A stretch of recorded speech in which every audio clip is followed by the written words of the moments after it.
Bonjour, nous nous retrouvons en cette année 2023, bonne année, bonne santé à tous, pour parler du plus grand succès au box-office de l'année 2022, Avatar 2, La Voix de l'eau, un film absolument prodigieux, extraordinaire, stratosphérique, que dis-je, oui, un film que je n'avais absolument pas l'intention de voir à la base, parce que je n'ai pas spécialement apprécié Avatar 1, sorti il y a déjà 13 ans, et oui, et une suite si tardivement, pourquoi pas, mais j'avais un petit peu arrêté de l'attendre. Et à vrai dire, je ne l'avais jamais vraiment attendu, pour vous la jouer courte. Je n'avais pas l'intention d'aller voir Avatar 2, mais on m'a fait comprendre dans mon entourage qu'avec ma fonction de grand maître suprême de la critique ciné, il fallait quand même que j'aille le voir, et surtout, les retours des confrères et consoeurs sur le film sont quand même tout bonnement dithyrambiques, donc forcément ça titille un petit peu l'attention. Pourquoi pas? Ça donne envie, ça attise la curiosité, tout bêtement. Bon. Et alors clairement, je vous le dis d'emblée, évidemment on va rester dans la générosité, dans la bienveillance de début d'année, mais ce film est foiré comme le précédent, donc c'est super. Donc clairement, le film est sorti il y a un moment, donc je vais potentiellement spoiler le film, donc si vous ne l'avez pas vu de toute façon, allez le voir, je crois que je suis le dernier clampin à y aller, donc allez-y, retournez-y si vous jugez que c'est absolument incroyable. Petite parenthèse d'ailleurs sur les magouilles, le business cinéma absolu, les cinémas qui profitent là du succès d'Avatar 2 pour te faire raquer des suppléments 3D alors même que tu as un abonnement qui est dédié au cinéma toute l'année et alors même que tu amènes tes lunettes 3D. Ouh là là là là là là. Bon, je passerai les détails sur une anecdote. J'ai failli m'embrouiller avec le gars au guichet pour ma première séance de 2023. Ça commence fort, vraiment, ce film, enfin cette séance de cinéma me marquera, et le film aussi d'une certaine manière, parce que vraiment, avec ce film, franchement, je ne sais pas par où commencer. C'est un film qui est vraiment raté, parce que c'est un film qui est plombé par son écriture, mais de bout en bout. Et c'est maladif, c'est tout bonnement stupéfiant et monstrueux. Ce n'est pas possible. Nous partons donc avec un rythme tambour battant dès le départ, c'est bien la peine de durer 3h15 pour t'expédier les enjeux dès le début en 2-2, et il y a un personnage qu'on présente, et un autre, on te représente 15 000 personnages, tu ne comprends rien. C'est aussi une petite façade, c'est-à-dire cette manière d'arriver avec une narration foireuse, mais comme Avatar 1, parce qu'Avatar 1 est apparemment un grand exemple pour le cinéma, c'est formidable, bah oui, un principe de voix off qui est stupide. La voix off, c'est donc le narrateur, le personnage principal qui te raconte ce qui se passe. Je veux bien qu'une voix off serve dans un film si c'est pour une fonction comique, typiquement dans Deadpool, imaginons. Ou pour une fonction un petit peu plus dramaturgique, si tu sens que le film il n'a pas d'autre moyen pour t'expliquer le scénario. Mais si c'est pour répéter ce que tu vois déjà, ce qui se dit déjà dans les dialogues, tu crées un surplus et tu crées un alourdissement mais constant. Jusque dans la fin du film, je commence par la fin du film, je suis aussi cohérent que ce film à la noix, et à la fin du film, le personnage donc de Jake, notre personnage principal, qui dit « Oui, je vais donc retourner dans mon village, dans ma tribu de la forêt. » Et là, tu as le chef du village, la tribu de la mer, qui lui dit « Non, restez, vous pouvez rester. » Et t'as l'autre qui lui dit « Ah, voix off, ah, ça y est, alors nous pouvons rester. » C'est parodique, ce film est une parodie sur pattes, c'est un film qui est très très mal écrit, je passe sur les humains où j'ai eu l'impression d'être dans des tirades, dans des répliques qu'on retrouve dans les films pas fabuleux du Monsterverse, typiquement Godzilla 2 ou même Godzilla contre Kong, enfin vraiment c'est ahurissant et c'est à s'en transpercer la tête, quoi. Enfin, vraiment, à un moment donné, je n'en pouvais plus. Alors, tentative d'humour aussi, parce qu'évidemment, il faut qu'Avatar 2 se marvelise, parce qu'Avatar, forcément, il faut que ça soit au niveau de Marvel, alors il faut essayer de faire pareil. Alors, vas-y, qu'on essaie de te forcer des blagues, mais lourdes. On se croirait dans Buzz l'éclair, quoi. Les blagues qui sont des blagues juste parce que tu sens que les personnages te les balancent comme si c'était des blagues, mais ce n'est pas drôle du tout. Il y a une blague, apparemment une blague, alors attention, incroyable, une blague, parce que, c'est incroyable, on va l'harponner, une fois, 2 fois, 3 fois, et à un moment tu te dis, mais vous fichez de moi en fait. Donc c'est ça, le film se fiche de nous. Et c'est pas grave, on doit être content, parce que c'est beau à voir. Un petit peu l'idée. Alors oui, c'est vrai, c'est plutôt beau.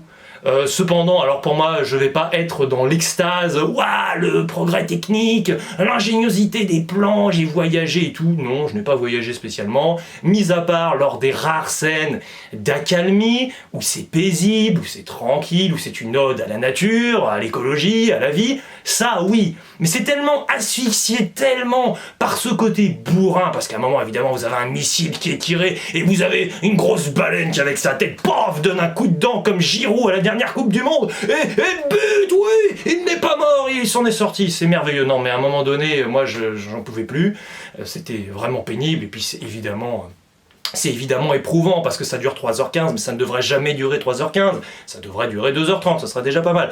Mais bon, cela dit, ça a comme qualité absolument ultime, si l'on veut, de nous donner envie de voir Avatar 3.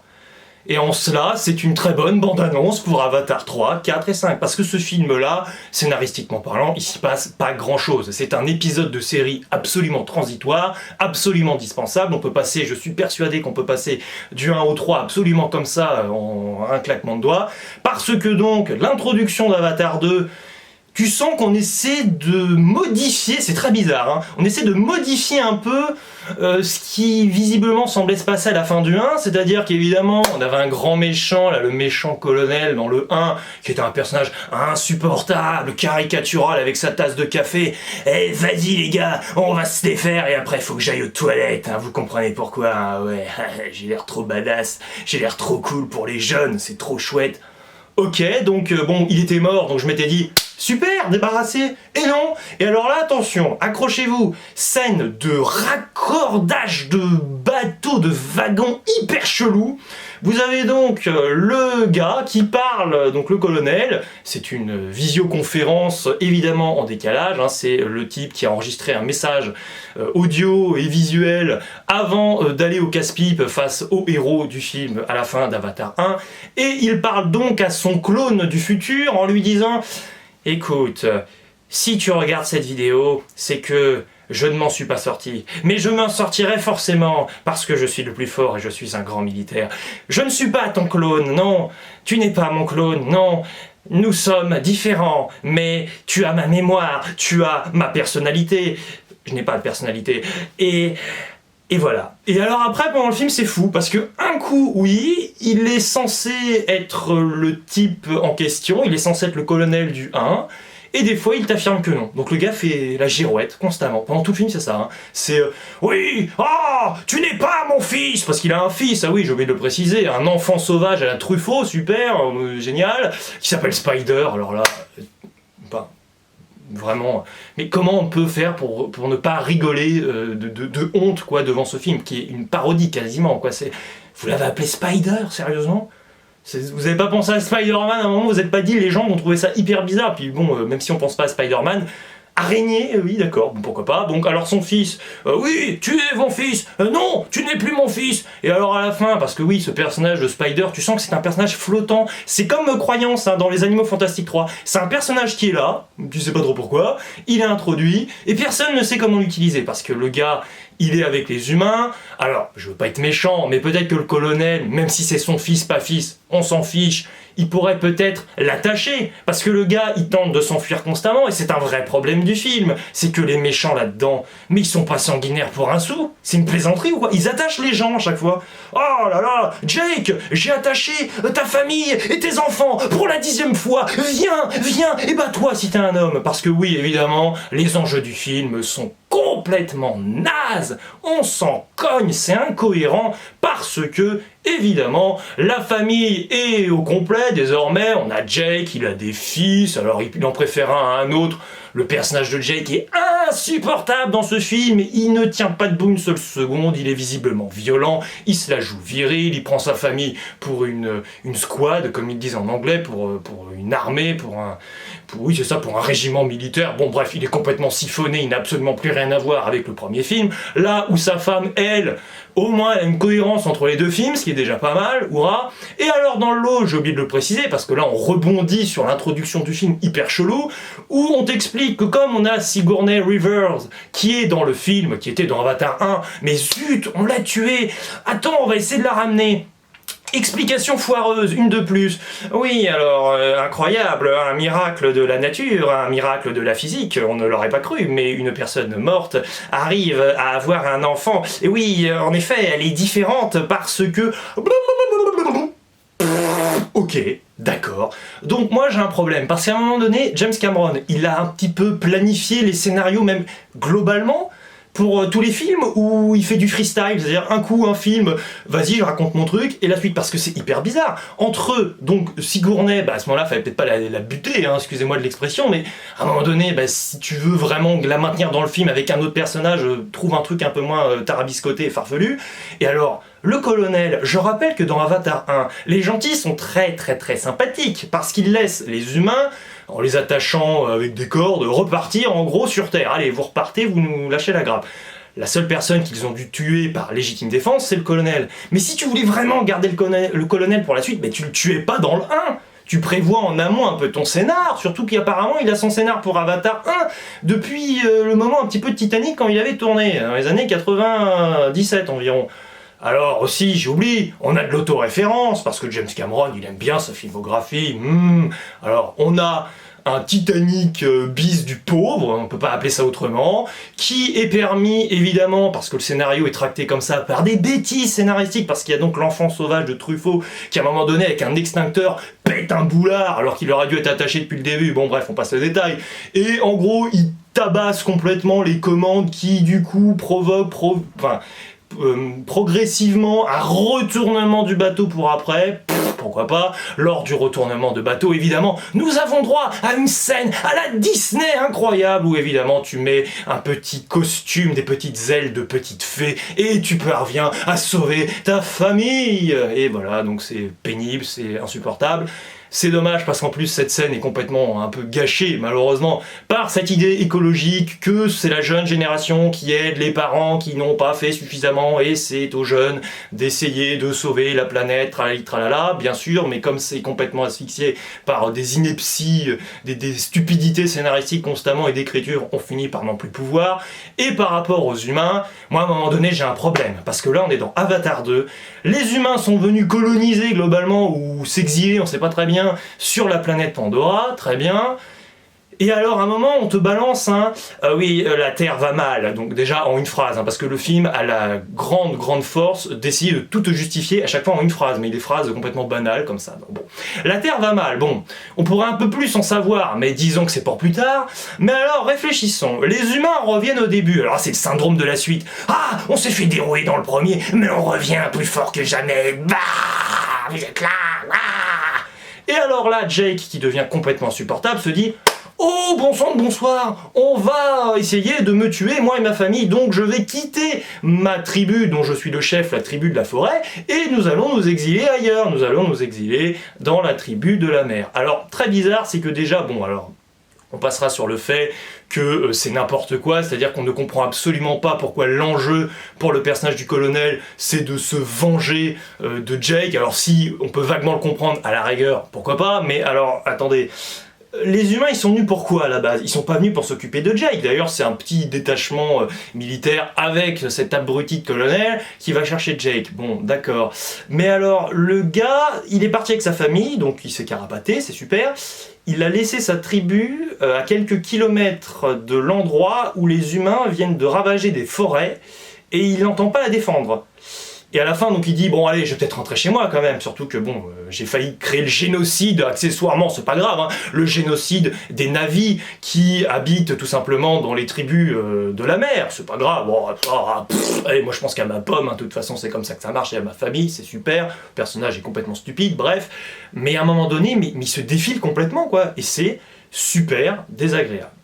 Vraiment, c'est dommage, et en plus le film est long et tu sens qu'il y a des scènes qui ont été coupées, c'est ça le pire, parce que dans le montage il y a un vrai problème, tu sens qu'il y a des relations entre personnages qui devraient être palpables, qui devraient limite être sentimentales, entre donc le fils de Jake et la fille du chef de village qui a accueilli toute la famille, mais tu sens rien, c'est pas en un regard que quelque chose se fait comme ça, en claquement de doigts, ça ne marche pas, c'est complètement stupide, vraiment c'est...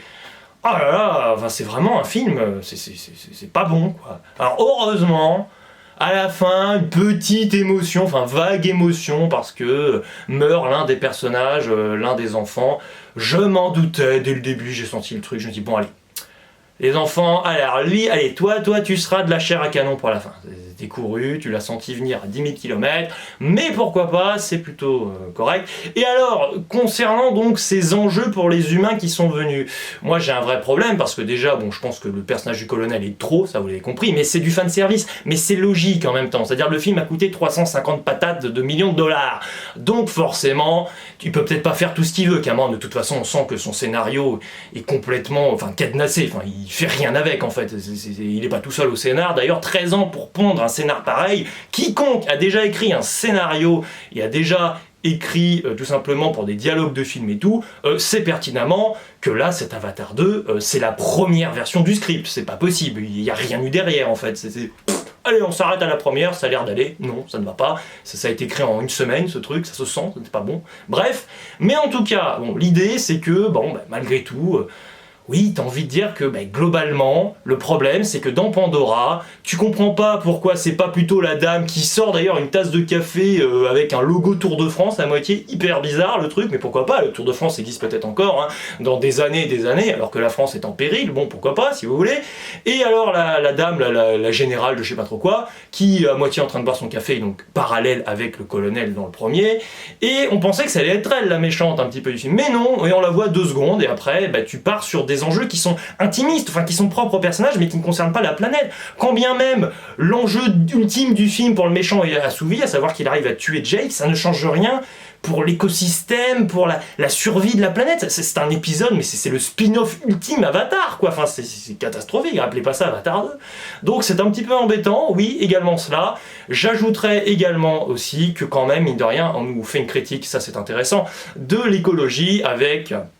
sûrement en parallèle avec le caviar, m'a-t-on dit. C'est-à-dire qu'il y a une baleine, j'appelle ça comme ça, hein, les baleines, et à un moment donné, si tu arrives à leur prendre une substance jaune, on comprend que tu peux stopper le vieillissement humain. Et que ça coûte cher, évidemment, ça peut rapporter gros, hein, ça peut rapporter 80 millions de dollars. C'est sûrement là que notre ami James Cameron est allé pour financer son film à la noix, sûrement, bon, c'est très intéressant. Et alors, tu te dis, mais attendez, ça peut pas être l'enjeu du film, mine de rien? Parce que si vous avez la fontaine de jouvence à portée de main, pourquoi vous enquiquinez d'une vengeance puérile, complètement ridicule, on va essayer de capturer Jake? Non, non, non, ce n'est pas l'enjeu du film, ça ne devrait pas l'être. Donc j'espère au moins que cette histoire de fontaine de jouvence va être au moins utilisée dans Avatar 3. Parce que sinon, là, on a atteint le comble de l'ironie, quoi, c'est pas bon. Donc non, alors j'ai un peu préféré ce film à Avatar 1, parce que j'aimais déjà pas beaucoup Avatar 1. Je trouve que le 2 a un scénario beaucoup plus incohérent encore, mais que visuellement, il est un petit peu plus agréable, même si c'est loin d'être une claque visuelle comme l'a été, enfin cette année, j'allais dire, mais en 2022, un Doctor Strange 2 par exemple, ou un Chapeauté 2 si on prend de l'animation vraiment pur jus. Là, j'ai pas ressenti cette même... beauté artistique, vraiment esthétique, mis à part lors de scènes, encore une fois, assez... c'est ça, intimiste d'une certaine manière. Il y a des moments vraiment de pure beauté, où c'est vrai que dramaturgiquement parlant, il se passe pas grand-chose, mais c'est pas plus mal quand tu vois le torchon qui est devenu ce scénario, quoi. C'est pas croyable.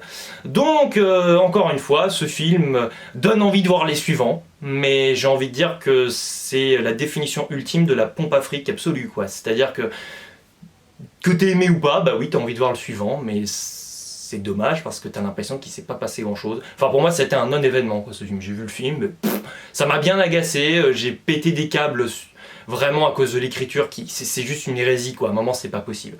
Et le film me plaît, alors bon, bah, ça tant mieux, mais... moi j'ai presque envie de dire tant pis, tellement moi je ne peux pas adhérer en fait, c'est pas possible. On aura beau m'expliquer que visuellement c'est incroyable, que la mise en scène est extraordinaire, non. Déjà, ça ne suffit pas, et je trouve que le niveau ici atteint n'est pas suffisant pour essayer vraiment de contrebalancer et de faire vraiment un très bon film en comparaison de ce scénario bancal. Non, je trouve que ça ne suffit vraiment pas, et je ne mettrai pas sur Sens Critique la moyenne à ce film. N'hésitez pas cependant dans les commentaires à me dire ce que vous pensez de ce film. J'ai beau m'être énervé sur le film, je suis énervé après le film, pas après les personnes qui l'apprécient, je tiens évidemment à le préciser. Et il ne me reste plus qu'à vous dire ciao à la prochaine, et on se retrouve dans de nouvelles aventures aquatiques prochainement. Ciao!